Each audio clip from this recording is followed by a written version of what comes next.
तो मैं विकास आज आपके साथ दोबारा मौजूद हूं और आज का जो टॉपिक है हम जो लेकर आए हैं, जैसा कि हमें पता है कि हम पार्ट सेकंड मौलिक अधिकार को पढ़ रहे थे और आज बहुत ही इंपॉर्टेंट टॉपिक्स हम कवर करेंगे। और टॉपिक्स हैं अनुच्छेद 12 और अनुच्छेद 13, जिसको हम किसका अधिकार के तहत देखेंगे, न्यायालय के उपयोग हेतु। और इसके बाद जनता के उपयोग हेतु जो एक अधिकार है, जो हमारे मौलिक अधिकारों का प्रथम अधिकार है, समता का अधिकार, जो अनुच्छेद 14 से लेके अनुच्छेद 18 तक है। तो हम इसको डिटेल से करेंगे ताकि आपको बहुत ही आसान शब्दों में इसके बारे में समझ में आ जाए। तो मैं विकास आप सभी का स्वागत करता हूं हमारे YouTube चैनल मास्टरमाइंड बाबा में। तो आज हम अनुच्छेद 12 के तहत एक विस्तृत चर्चा करते हैं जो न्यायालय के उपयोग हेतु है। ध्यान रखना, हम जब मौलिक अधिकारों का अध्ययन करते हैं तो अक्सर ही हम इन अधिकारों का अध्ययन अनुच्छेद 14 या आर्टिकल 14 से स्टार्ट कर देते हैं। बट थोड़ी सी इम्पोर्टेंस, और मुझे तो ऐसा लगता है कि सबसे ज़्यादा इम्पोर्टेंस अनुच्छेद 12 या आर्टिकल 12 और आर्टिकल 13 की है। तो आज इस पर एक विस्तृत चर्चा करेंगे। तो मैं रीड आउट करता हूँ थोड़ा सा।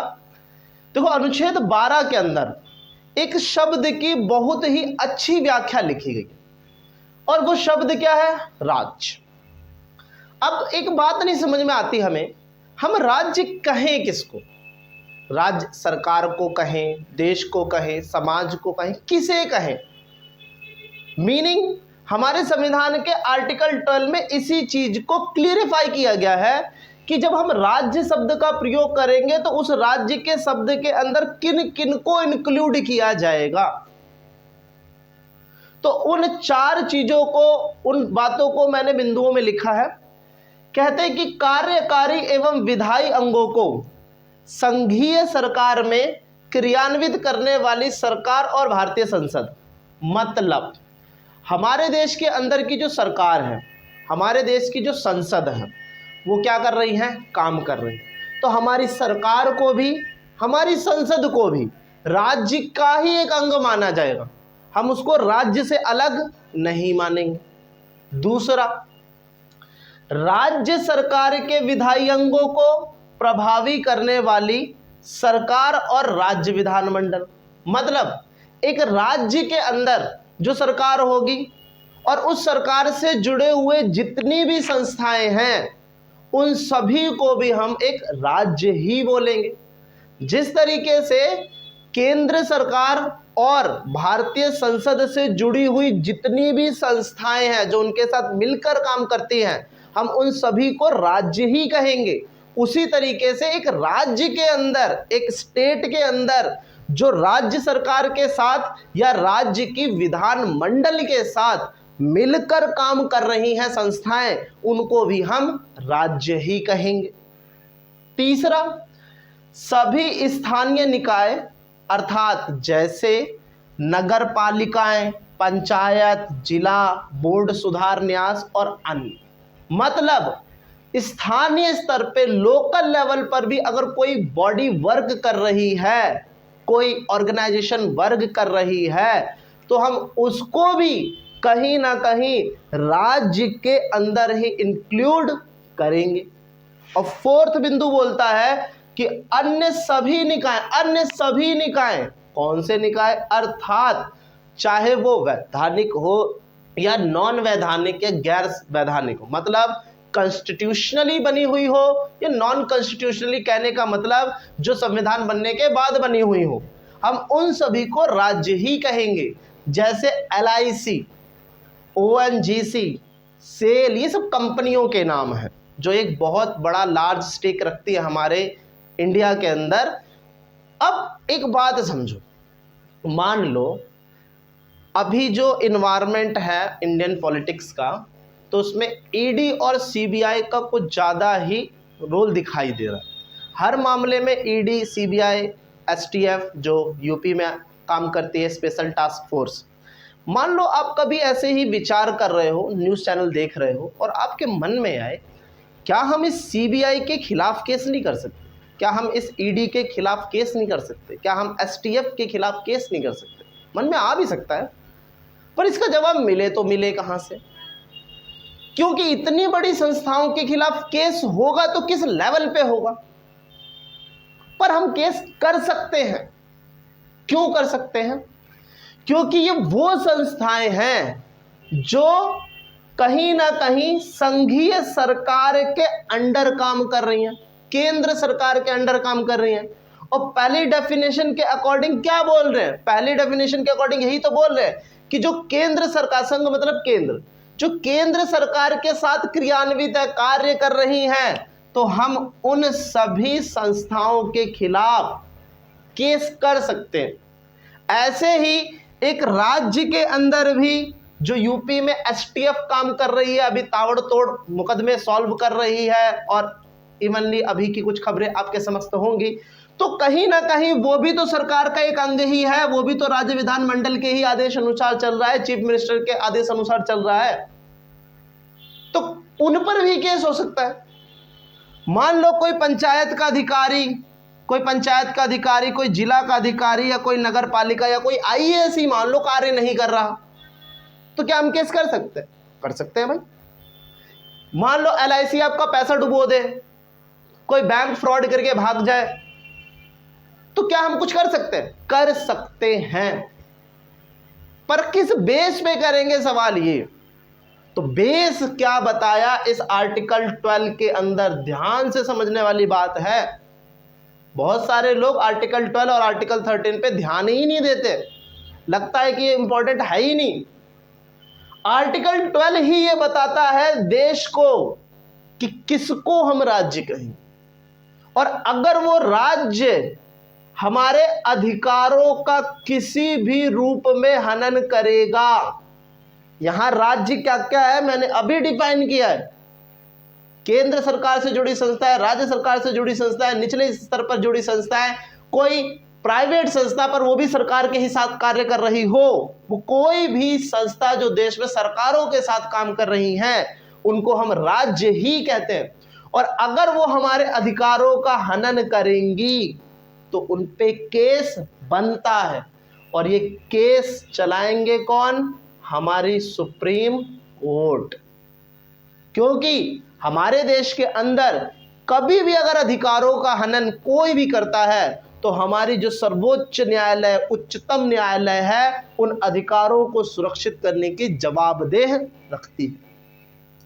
तो मैं आशा करूंगा कि आर्टिकल जो 12 है आपको बहुत अच्छे से समझ में आया है।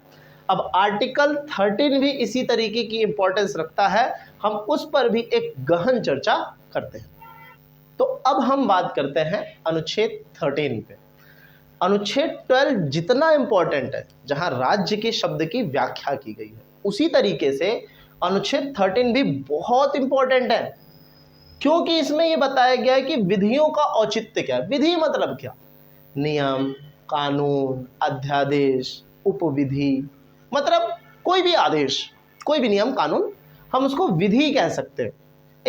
ये जो विधि शब्द है ये संवैधानिक शब्द है, मतलब एक कॉन्स्टिट्यूशनली या पॉलिटिकली शब्द है। आम भाषा में हम कानून बोल देते हैं, नियम बोल देते हैं। पर सवाल ये, किसको हम नियम कहें और किसको हम नियम ना कहें, कौन सा नियम सही है, कौन सा नियम गलत है, ये बात तय कौन करे? इसी चीज के लिए हमारे मौलिक अधिकारों में आर्टिकल 13 रखा गया है कि ये पहचान कैसे हो कि इसको हम विधि मानेंगे या नहीं मानेंगे। आर्टिकल 13 यह घोषित करता है कि मूल अधिकारों से असंगत या उनका अल्पीकरण करने वाली विधियां, मतलब कानून, शून्य होंगी। शून्य मतलब समाप्त होंगी।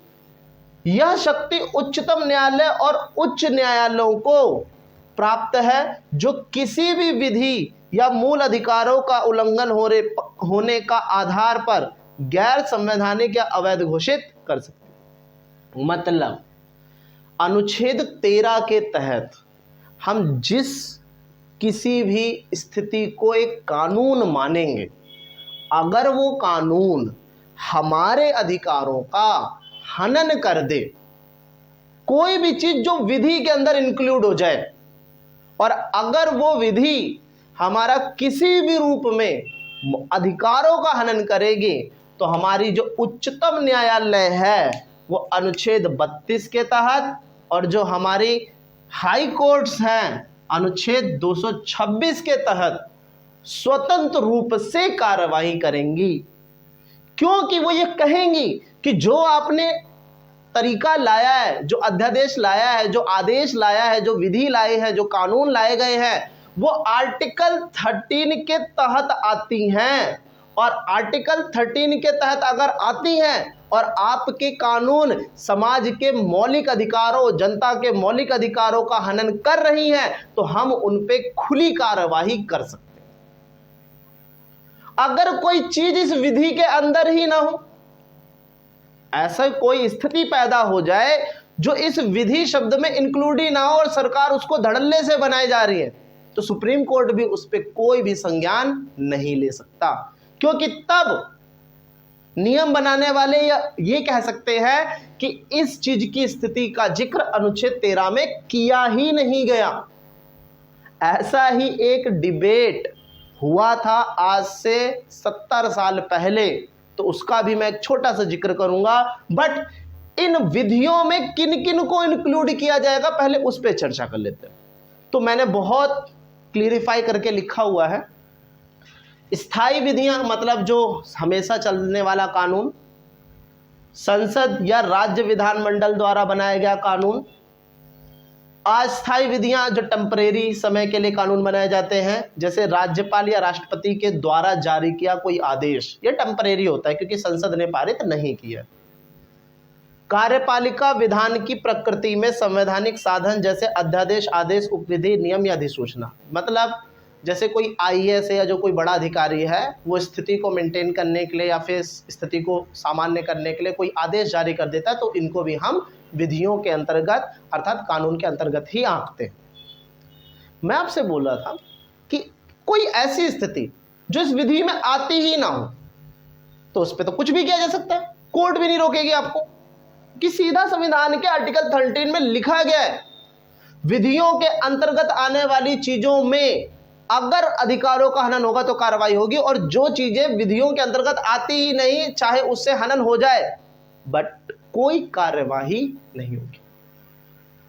एक स्थिति पैदा हुई थी 70 साल पहले, तो सरकार ने क्या किया, हमारे देश आजाद होते ही जब संविधान लागू हुआ 50 के बाद, तो सरकार के सामने जब भी कभी कोई समस्या आती थी ना कि भाई हम कुछ कर रहे हैं और अधिकारों की सुरक्षा के नाम पर बार बार कोर्ट में चैलेंज किया जा रहा है, तो उस समय की सरकारों में नेहरू जी सबसे प्रमुख थे। तो उन्होंने एक तरीका निकाला कि जिन चीजों को लेकर डिस्प्यूट्स हो रहे हैं उनके ऊपर लोगों का मुंह बंद करने के लिए संविधान में ही संशोधन करवाते थे। जैसे एक चीज शेड्यूल 9 जो हमारा जोड़ा गया, तो उस शेड्यूल 9 के अंदर एक बात कह दी गई कि इस शेड्यूल 9 के अंदर, अनुसूची 9 के अंदर जो भी चीजें हम लिखेंगे उन चीजों को लेकर कोर्ट में भी चैलेंज नहीं किया जा सकता। और ये अनुसूची 9 संविधान का संशोधन करके लाई गई। मैं एक शब्द बोल रहा हूं, ध्यान से सुनना, मैं कह रहा हूं संशोधन करके लाई गई। संशोधन का मतलब होता है सुधार, कि संविधान में एक गलती थी तो सरकार ने उस चीज को लेकर सुधार कर दिया और नई तरीके से उसको रख दिया। और सरकार ने अनुच्छेद संशोधन के तहत, पहले ही संशोधन के तहत नवी अनुसूची बनाई और उस नवी अनुसूची के अंदर ये बात लिख दी गई कि इस अनुसूची में लिखित कोई भी कानून, कोई भी अधिकार, कोई भी बात सुप्रीम कोर्ट में, किसी भी कोर्ट में चैलेंज ही नहीं होगी। अब उस समय के वकील लोग इतनी खोपड़ी घुमा रहे हैं कि क्या करें क्या करें क्या करें, क्योंकि सरकार ने ऐसी अनुसूची बना दी है जिसमें वो कुछ भी कर लेगी पर कोर्ट में उसकी बातों को चैलेंज किया ही नहीं जा सकता। कुछ भी कर लेगी सरकार पर कोर्ट में चैलेंज ही नहीं होगा। अब सारे के सारे देश के वकील अपनी खोपड़ी खपाने में लगे कि सरकार को रोके कैसे। तो एक केस आया, केशवानंद भारती का केस। ये बहुत प्रसिद्ध केस है, मैं एक अलग से वीडियो लेकर आऊंगा इस केशवानंद भारती पे, जो संपत्ति के अधिकार से जुड़ी हुई है, जिसमें मैं आपको संपत्ति के अधिकार से जुड़े हुए जितने भी डिस्प्यूट्स रहे हैं और कैसे ये संविधान से हटा, उनका पूरा एक वीडियो लेकर आऊंगा जिसमें आपको बहुत अच्छे से इस बात को समझाया जाए। बस मैं समझा क्या रहा हूं यहां पे, केशवानंद भारती का केस 1973 में सॉल्व हुआ। उससे पहले ऐसा माना जाता था कि जो संशोधन शब्द है वो विधि के अंतर्गत आता ही नहीं है। तो मैंने क्या बोला था, जो शब्द विधि के अंतर्गत आएंगे उसको लेकर आप चैलेंज कर सकते हो, और जो स्थितियां विधियों के अंतर्गत आती ही नहीं है उसको कहां चैलेंज करोगे। तो 1973 से पहले कुछ ऐसी ही स्थिति थी भारत के अंदर कि अगर सरकार कोई संशोधन कर दे, कोई बात बदल दे संविधान की, तो उसको मानना ही पड़ता था, चाहे वो अधिकारों का हनन करे या ना करे। तब एक बहस छिड़ी कि भाई विधि की व्याख्या के अंदर संशोधन के शब्द का जिक्र है ही नहीं, तो सरकार कुछ भी करती और कर भी रही थी। पर जब केस सॉल्व हुआ तो सुप्रीम कोर्ट ने यह बात कह दी और कहा कि इस विधि शब्द के अंतर्गत संशोधन भी शामिल हैं, कि सरकार अगर कोई संविधान में सुधार कर रही है जो उसका कार्य है, तो जब वो सुधार करेगी तो वो ऐसा कोई सुधार नहीं कर सकती जो हमारा मूल ढांचा तोड़ दे, हमारे संविधान का स्ट्रक्चर तोड़ दे। मतलब संसद संविधान में सुधार कर सकती है, नया संविधान नहीं बना सकती। जो संविधान है उसको बेसिक रूप से हमें स्वीकार करना ही पड़ेगा और उसमें वहीं तक सुधार किया जा सकता है जिससे उसकी खुद की स्ट्रक्चर में कोई चेंज ना आए। तो ये आर्टिकल भी बहुत बहुत बहुत इंपॉर्टेंट है। आर्टिकल 12 और आर्टिकल 13 बहुत इंपॉर्टेंट है। अब मैं 1 मिनट के लिए हट जाता हूं और आप इसका स्क्रीनशॉट ले लो और अपनी कॉपी में बहुत अच्छे से नोट डाउन कर लो। तो अभी हमने अनुच्छेद 12 और 13 को बहुत अच्छे से समझा है और अब हम जनता के अधिकारों में पहला जो अधिकार है समता का अधिकार, कई बार आप इसको समानता का अधिकार भी कहकर पुकारते हैं, पर संवैधानिक भाषा अगर आप देखोगे तो संविधान में समता का ही वर्णन आपको मिलेगा। किस अनुच्छेद से किस अनुच्छेद तक? 14 से लेके 18 तक, 14 से लेके 18 आर्टिकल तक हमें ये अधिकार मिलते हैं। अब एक एक अधिकार करके इसको डिस्क्राइब कर लेते हैं। अनुच्छेद जो 14 है उसमें विधि के समक्ष समानता या समता व समान संरक्षण, मतलब विधि मतलब होता है कानून, तो कानून के सामने समानता और कानून के द्वारा सभी की समान संरक्षण मतलब सुरक्षा। पहले हम विधि के समक्ष समानता और संरक्षण को थोड़ा और जो पॉइंट आउट्स पे मैंने लिखा है वो देख लेते हैं। अब विधि के समक्ष जो समता का विचार है वो ब्रिटिश मूल का है। ये भारत के संविधान में हमने काफ़ी सारी चीज़ें जो ली हैं उनमें से इस स्थिति को हमने ब्रिटिश से लिया है, जबकि विधि के समान संरक्षण को हमने अमेरिका के संविधान से लिया है। तो दोनों चीज़ों की स्थिति अलग है। समक्ष समता ब्रिटिश है, समान संरक्षण अमेरिका है। मैं इसको पॉइंट आउट भी कर देता हूँ, आप भी इसको थोड़ा ध्यान रखना। फिर इसके बारे में कि हमें कैसे समानता मिलेगी कानून के सामने और कैसे सुरक्षा मिलेगी कानून के द्वारा।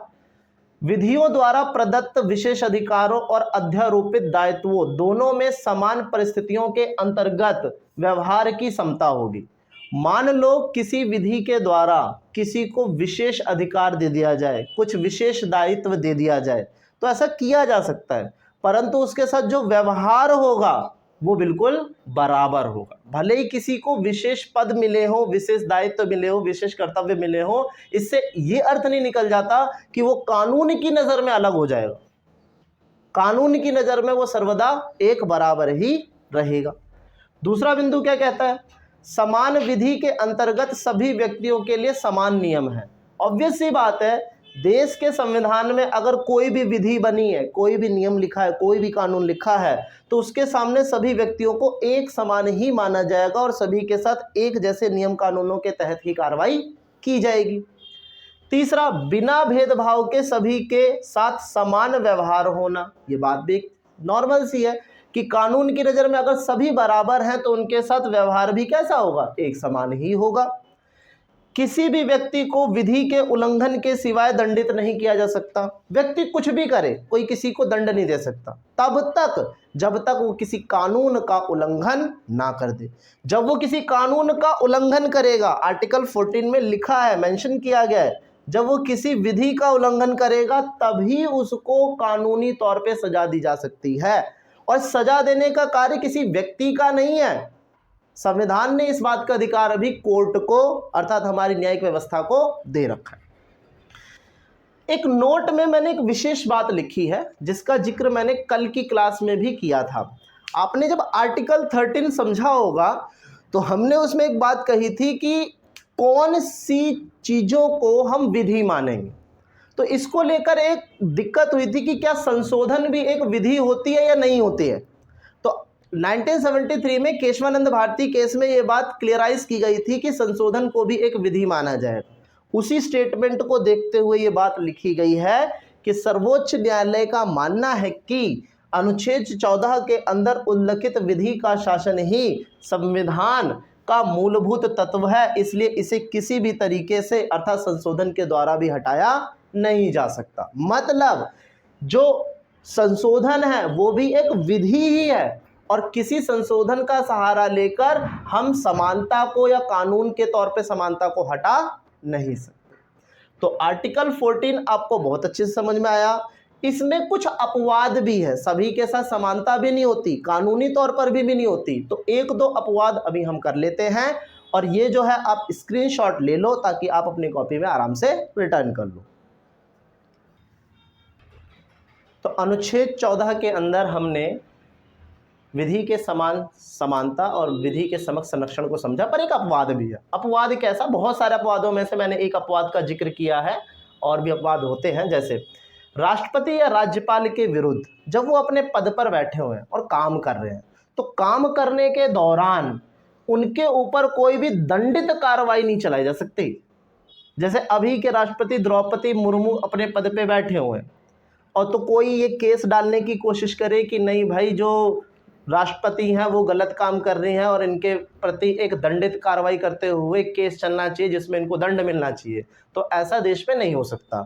जब राष्ट्रपति अपने पद से हट जाएंगी तब उनके बाद अगर कोई केस करता है तो जरूर ऐसा हो सकता है, पर कार्यवाहक के दौरान ऐसा करना लगभग संभव नहीं है। तो अब हम आर्टिकल 14 को अच्छे से समझ चुके हैं, व्याख्या अपवाद दोनों, और अब हम बढ़ते हैं आर्टिकल 15 की तरफ। अब हम स्टार्ट करते हैं अनुच्छेद 15 को, जिसमें सीधी सीधी सी बात लिखी गई है। क्या लिखा है? यह व्यवस्था दी गई है कि राज्य किसी भी नागरिक के प्रति केवल धर्म, मूल, वंश, जाति, लिंग या जन्म स्थान के आधार को लेकर विभेद नहीं करे। मतलब धर्म को लेकर, मूल वंश को लेकर, जाति को लेकर, लिंग को लेकर, जन्म स्थान को लेकर किसी भी तरीके का भेदभाव नहीं होगा। और ये कौन नहीं करेगा?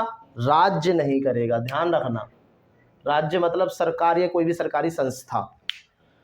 नोट, विभेद का अभिप्राय, विभेद का मतलब हम कहते हैं कि विभेद मतलब किसी के साथ भेदभाव करना, तो विभेद का अभिप्राय किसी के विरुद्ध, विपरीत मामला या अन्य के प्रति उसके पक्ष में रहना है। कि आप विभेद, एक दूसरे से विभेद करते हो, अलग रहते हो, अलग होने की भावना रखते हो। दूसरा, केवल शब्द का अभिप्राय है कि अन्य आधारों पर मतभेद किया जा सकता है। तो देखो एक बार डेफिनेशन दोबारा से देखो, कह रहे हैं कि राज्य किसी भी नागरिक के प्रति केवल, केवल मतलब इन मूल चीजों पर विभेद नहीं होगा, बाकी चीज पे विभेद हो सकता है। तो ऐसा नहीं है कि भेदभाव करेगी ही नहीं, सरकार करेगी पर इन मूल पर नहीं करेगी, इस बात का ध्यान रखना है। अनुच्छेद 15 की दूसरी व्यवस्था में कहा गया है कि कोई नागरिक केवल धर्म, मूल वंश, जाति, लिंग, जन्म स्थान या इनमें से किसी भी आधार पर कहां भेदभाव नहीं हो सकता। दुकानों, सार्वजनिक भोजनालयों, होटलों, सार्वजनिक मनोरंजनों के स्थानों पर कोई भी भेद नहीं होगा। पूर्णतः या भागतः राज्य निधि से पोषित या साधारण जनता के प्रयोग के लिए समर्थित कुओं, तालाबों, स्नान घाटों, दायित्वों का निर्वर्धन या शर्त के अधीन नहीं हो। मतलब अगर सरकार कोई योजना के तहत कोई निर्माण कर रही है तो उसका प्रयोग सभी करेंगे, उस पर कोई भी रेस्ट्रिक्शन या भेदभाव नहीं होगा। जैसे कुएं बना रही है, तालाब बना रही है, नहर बना रही है, कोई परियोजना चला रही है, तो उनका फायदा लगभग सभी को मिलेगा।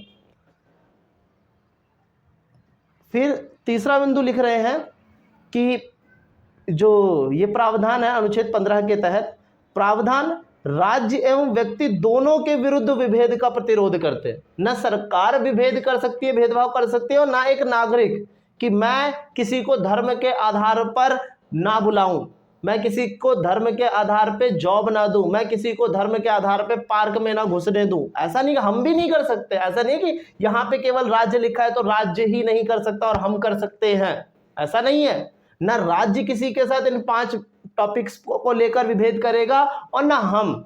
देखो सीधा सीधा लिखा भी है, प्रावधान राज्य एवं व्यक्ति दोनों के विरुद्ध विभेद का प्रतिशोध करते या प्रतिरोध करते हैं, जबकि प्रावधान में केवल लिखा क्या गया है, राज्य के विरुद्ध। तो ऐसा ऊपर पढ़ के सिर्फ इतना मत समझ जाना कि राज्य ही नहीं करेगा, हम कर सकते हैं। हम भी कोई भेदभाव नहीं कर सकते इन 5 आधारों को लेकर और सार्वजनिक हित को लेकर। निजी को लेकर कर सकते हैं पर सार्वजनिक को लेकर नहीं कर सकते हैं। तो ये भी एक आसान टॉपिक था जो आपको अच्छे से समझ में आया। इसके 1-2 अपवाद हैं वो भी हम कर लेते हैं, बट पहले आप इसका एक स्क्रीनशॉट ले लो ताकि आपको लिखने में आसानी हो जाए।